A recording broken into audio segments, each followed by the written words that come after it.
Toxidrome for the tropane alkaloids contained in plants like Mandrake,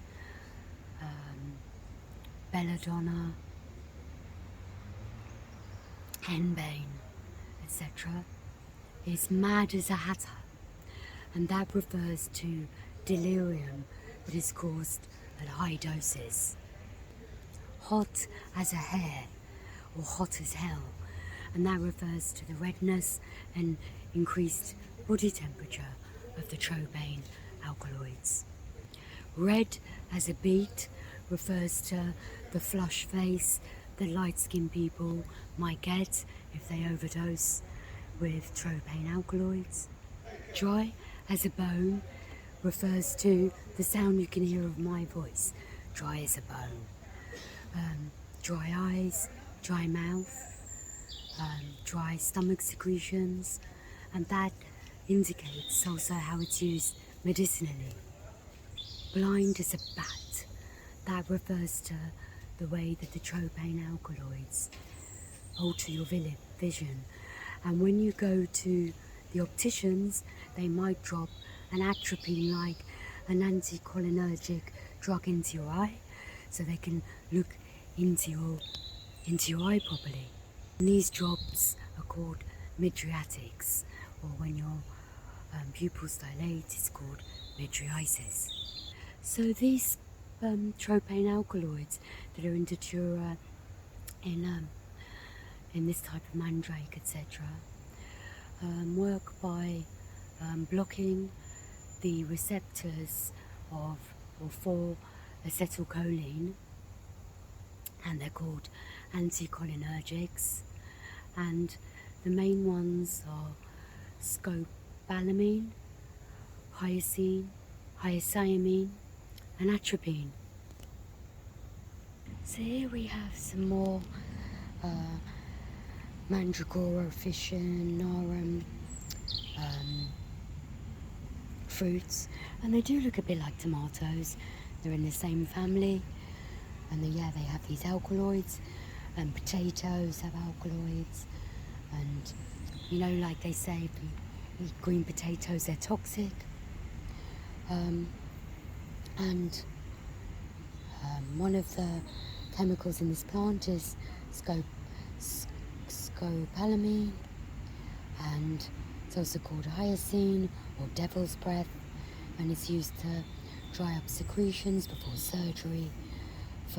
It's an ancient seasickness medicine, and it's still used for travel sickness, for gut spasms, and traditionally it was mixed with morphine right up until the 1900s for surgical anesthesia, for cancer, pain. Just looking at this dried root and having a look. I'm just going to have a look at what's inside.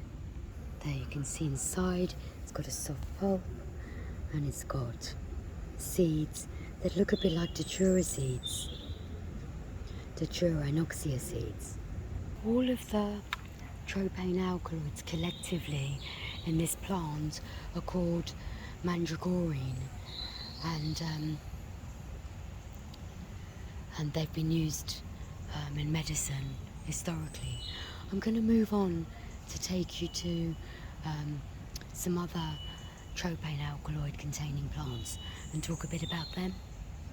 So here we have Atropa belladonna, which is a very kind of popular homeopathic remedy, and it's a practitioner only use herb in herbal medicine, which means that you need a lot of experience and to be qualified as a medical herbalist to use it, although obviously people use all kinds of plants everywhere, and qualified means many things in different contexts, but the main thing to know is that these plants are very powerful, and their toxic dose is quite close to their therapeutic doses, so or often drop doses are used. This is a herb, funnily enough, I like to use with babies who've had like just unbearable, uncontrollable colic, and for asthma that's not responsive to drugs, or people who've had asthma that they have terrible responses from asthma medication. It's also been used for spasm of the bladder and urethus, for whooping cough. It's been used for excessive perspiration, for saliva dribble that happens with Parkinson's disease or with Parkinson's drugs. It's contraindicated with glaucoma, with heart conditions, obviously in pregnancy, definitely where there's difficulty in urination, with urinary tract infections, with a closed urethra or ureter, like with prostate disease, prostatitis. It's contraindicated with quite a few eye conditions, and for those with delirium or mental confusion.